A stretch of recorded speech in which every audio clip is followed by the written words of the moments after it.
Yo, what up? Welcome back to Made by Ozzy. I'm Ozzy.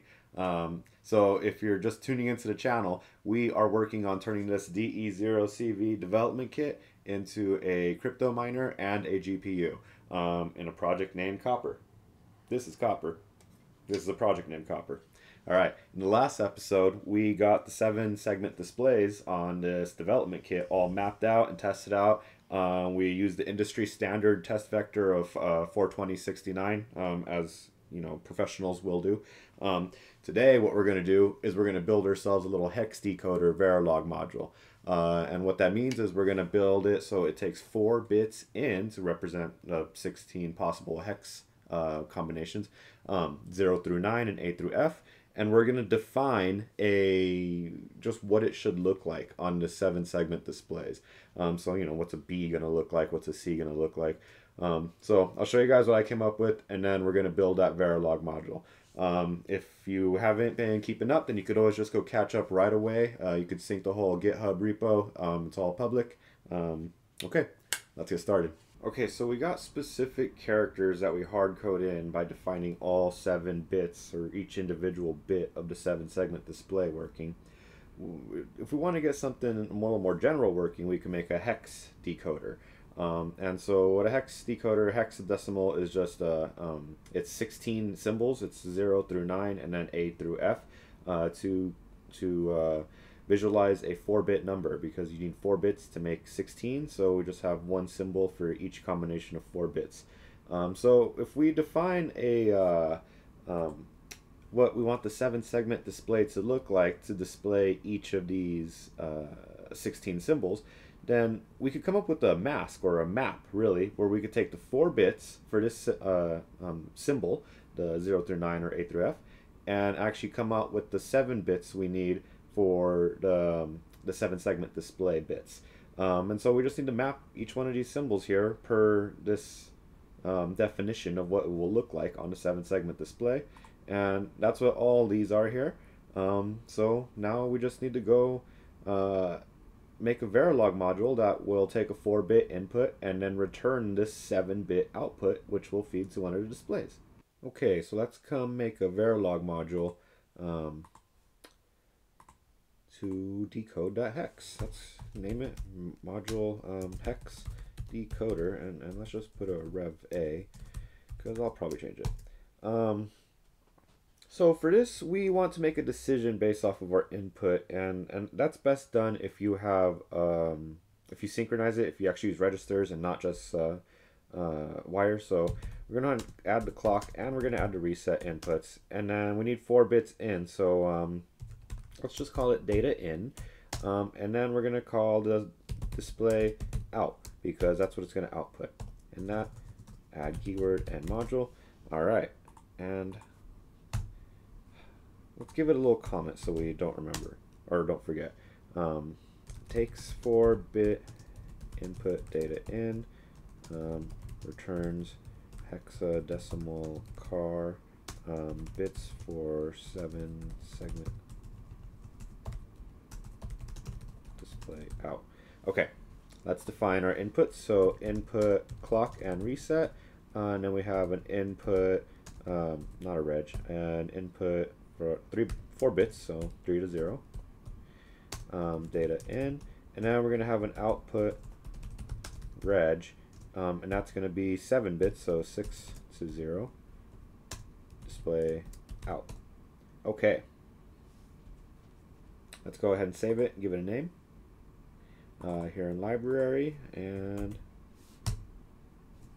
hex decoder rev a. Okay, save. Good. Okay, so we could give it sort of the boilerplate template stuff that we're going to need. Always at pause edge clock, and then begin end, and then look for the reset condition. So if not reset, begin end, if not reset, and then else begin end. And that sort of encapsulates everything where we're going to put our logic. Okay, so now what do we want to do? If reset goes low, then let's just reset our output, display out. Let's go ahead and reset that to let's turn it off. So let's define all 7 bits, and we could, to turn it off, we need to set them all to 1. So let's just set them all to binary, and 1, 2, 3, 4, 5, 6, 7. Okay. Now, if reset is not pressed, or normal condition, or normal operation, what we want to do is actually display a different output that we're going to define, that's going to be based on this input data in. So what we have available is a switch statement. So switch some condition, and I'm saying switch because I'm just used to C. What we have available is the case condition. Case, some statement, and it actually has the keyword end case, instead of the begin and end syntax. And what we're going to specify here is data in, and then we need to look for, or we need to specify what case to look out for. So we know data in is a 4-bit input, and we're looking for all the hex characters. So let's define it as a 4-bit and look for hex, and let's start with 0. And for that, you now end with the colon, and now here we actually have the begin and end syntax. Let's just say this is for 0. Okay, so if it's 0, what are we going to do? We're actually going to assign display out. You know what? I forgot up there. I need to add it up there as well. But the entire bus, we're going to assign it some value. 7 bits, and it's going to be binary. It's going to be something, right? We'll add it right now. I need to add this to this display out up here, of course. So what is 0? It's 1, 0, 0, 0. You know, I set it up so I could just copy it. All right. Give it a tab there. So that handles the 0 case. Now we just need to go through and manually add them for every other case. So I'll go ahead and do that now.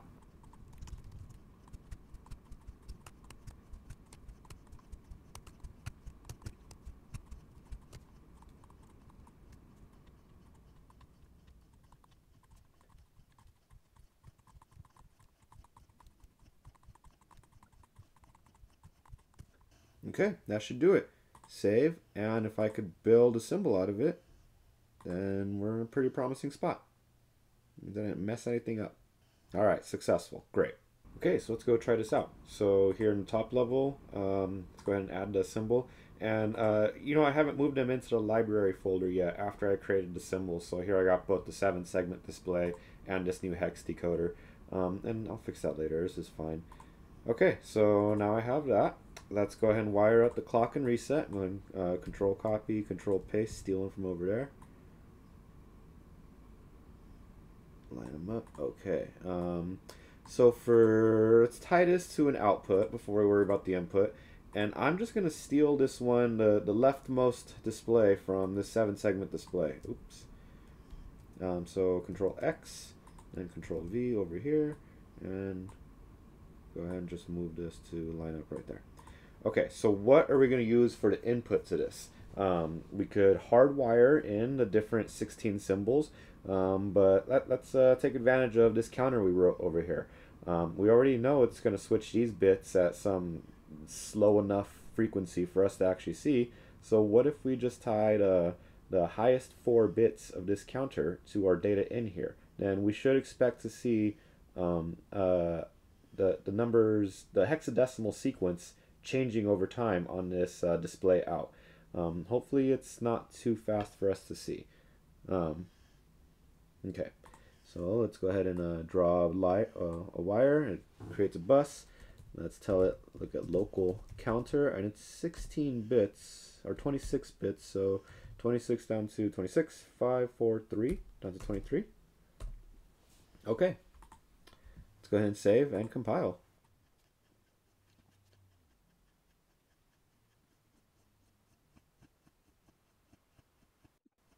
Okay, compile successful. Check it out. We're using a little bit more ALMs now, a little bit more registers, so that's cool. Let's open up our programmer and test this out. There we go. So that looks pretty good to me. As you can see, it's going through all the hex characters, 0 through 9, and then A through F, and then just resetting, which is exactly what we expected. And it's not, you know, we could actually see it. So let's actually expand this same sort of concept to all 6 7-segment displays. And so what we're going to do actually is take our counter and just give it a whole lot more bits so that the all 6 characters of the LC of the displays sort of make one cohesive hex number. Okay, so let's do that. Okay, so first things first, let's actually make a bigger counter here. So we're just gonna basically copy the same code we had there. So come here to open it. I am in non-output files. Again, I want to go to library, open up this counter, and create a new Verilog module. Okay, basically copy this whole thing. And the only thing we're going to change actually is the number of outputs, or the number of bits. So I'm actually going to make it a 42-bit counter. That should create a pretty nicely spaced timing for our 7-segment display hex output. So go ahead and save. Not to there. Okay, and let's name it general 42-bit counter. Okay, save. Create a symbol for this, make sure everything is all good. Oh yeah, I didn't say the CDF yet, so I'm sure no problem. All right, successful. Okay, so sort of a quick and dirty way to get this thing working how we want is to just take this instance of our Hex Decoder module and make copies of it. So I'm going to do that so we could see how it works without much trouble, honestly. So Control C, and then see if I can make some room over here. Okay, good. So that's 4 copies, 5 copies, and 6 copies. Okay, and Quartus seems to be bugging out. It's got this little thing in the bottom right, but that's okay. Okay, so that's hex 5. This needs to be hex 4. Hex 3,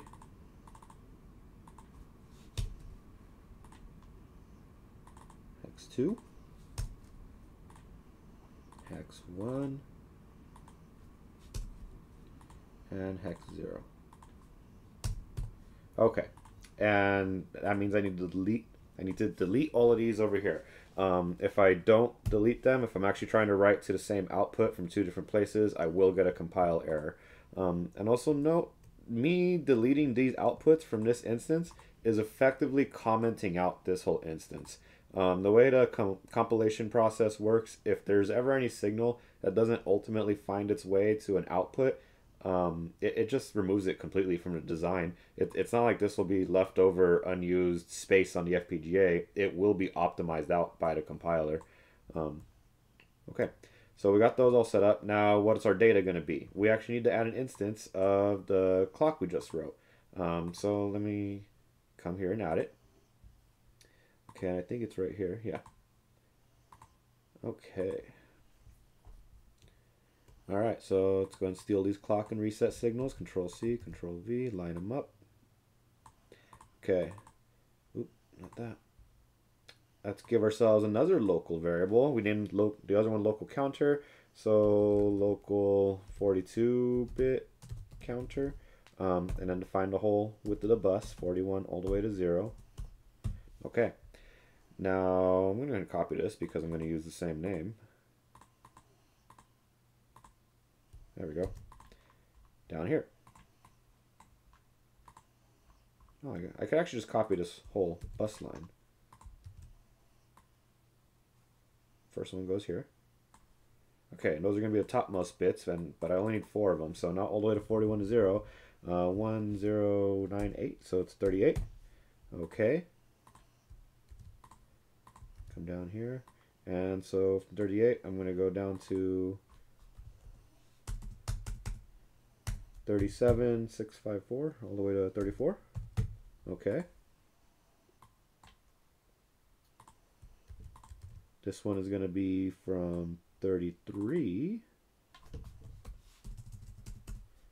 down to 3210, 30. Okay, and then that's 30. Then this will go from 29 down to 876, 26. All right, just 2 more.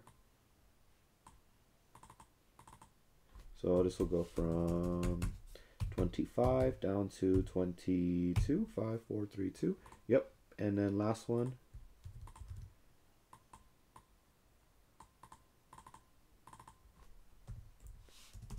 From 21 to 1098 down to 18. Okay. Save. And let's compile this. This should compile.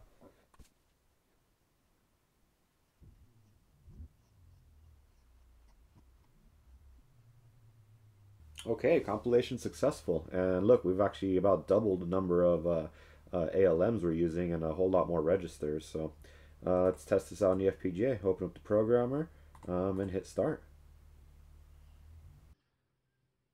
Okay, so it's definitely counting up. That's a good sign. Looks like it's counting up in hex as we expected. 4, 5, 6.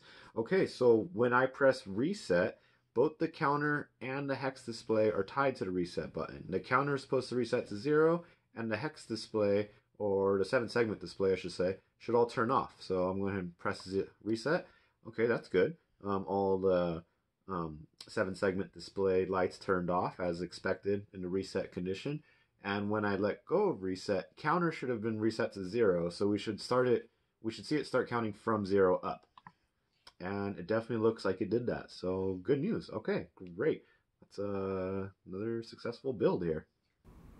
Okay, so that was one way to do it. Here, just copying and pasting new instances of this module, which we had already written. But you may be able to foresee that, you know, if we make this common practice, it'll quickly get out of hand if we start making a new copy on a schematic diagram for every bit of logic that we want to use. So let's learn the Verilog way to make a instantiation of a different module. We got our hex decoder here. I'm going to go ahead and make a new Verilog file.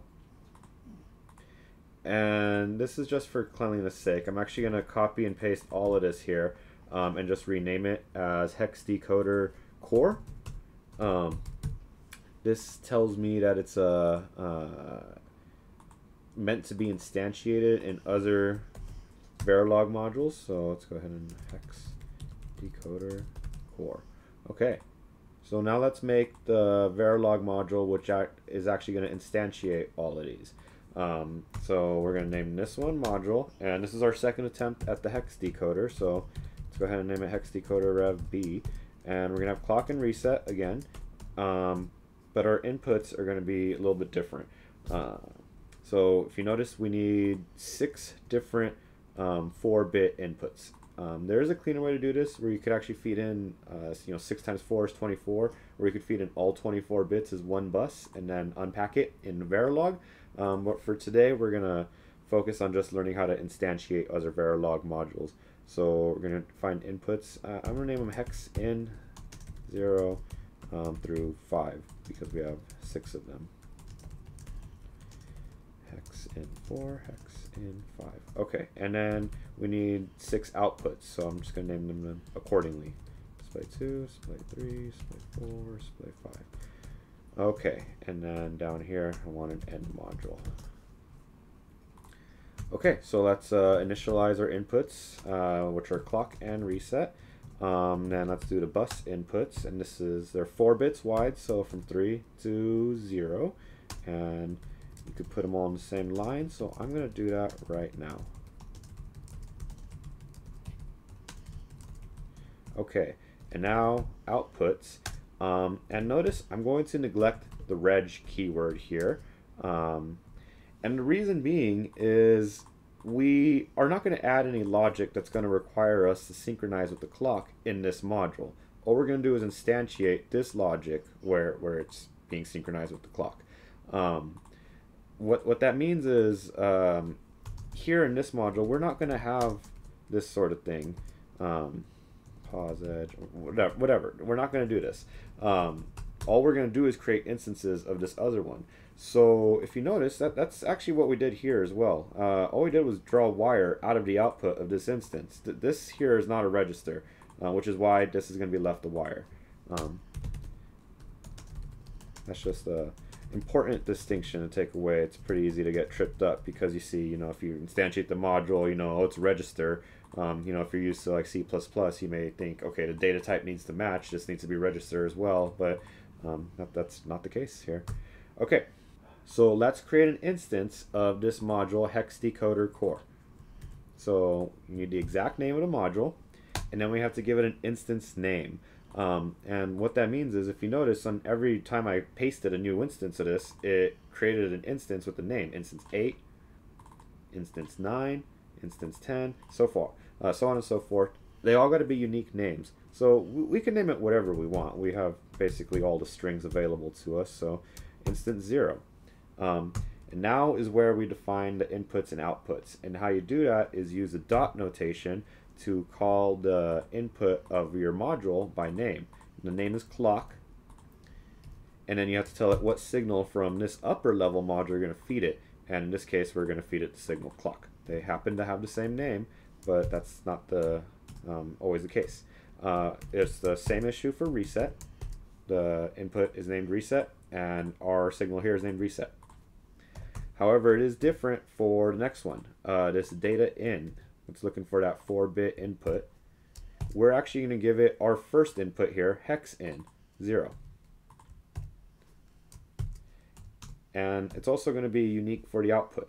We have the display out is the name of the output that it's looking for, but our signal here locally is actually display 0. Okay, and all this and semicolon. Okay, that's an instance of a Verilog module. So let's create copies of this for every display. 6 total. And we need to update the instance name, the name of the input, and the name of the output for each one. Everything needs to be unique. Otherwise you will get compilation errors. So one thing that's actually kind of a little intuition to take away from this, another reason why we use wires instead of registers for the outputs here, is we're not looking for any condition. So there's no reason for us to ever save any value on a register for any time. So a wire is what you use when you don't need to save it for any time. Okay, this looks good. So let's save it. Give it a name and a place here. Hex Decoder Rev B. Great. Okay, let's try and create a symbol. Oh, yes, save the CDF. Okay, so let's replace all this in our top level with the new module we just wrote. So we could go ahead and delete all of these. We're not going to need them anymore. And let's insert the new one we just created. There it is. I just double clicked and it just popped up. All right. Okay, so I could actually steal all of these inputs from the first one and drop them right onto clock reset and the first input. And I'll steal the first output as well. All right. So it's not too complicated to see what I'm doing. I'm taking the same inputs I was feeding into the 6 individual modules before and just writing them to the 6 inputs I have available on this module here. Likewise, I'm going to do the same thing with the outputs to the displays. All these clocks and resets are now obsolete. Just delete those and then move these outputs over.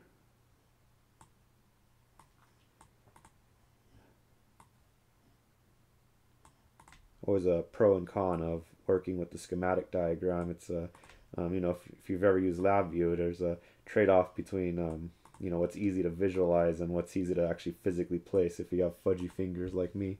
Okay, let's hit save and see if this compiles.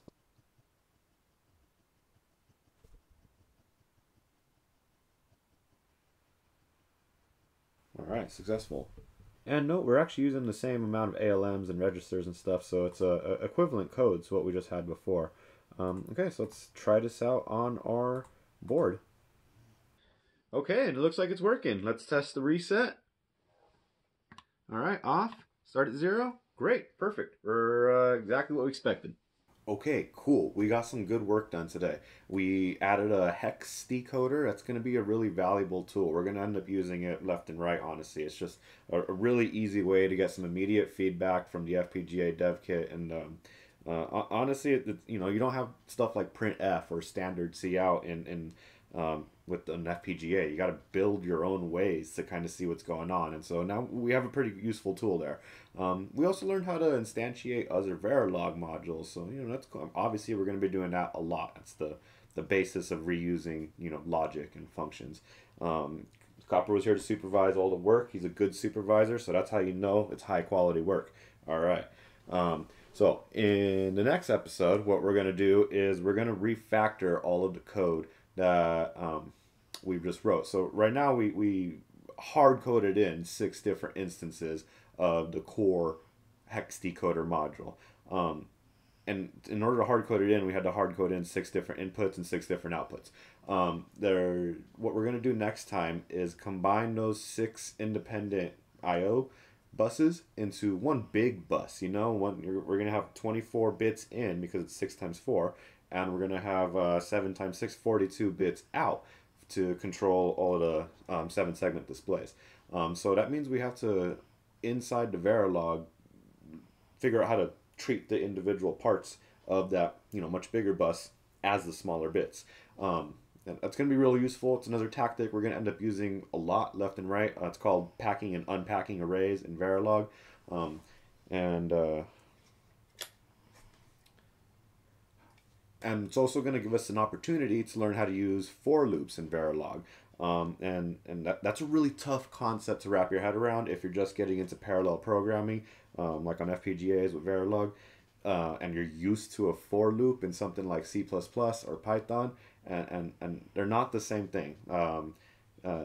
There's ways to think about it and that they're the same thing, but you know, a for loop, you guarantee that there's something sequentially happening in Python or C++.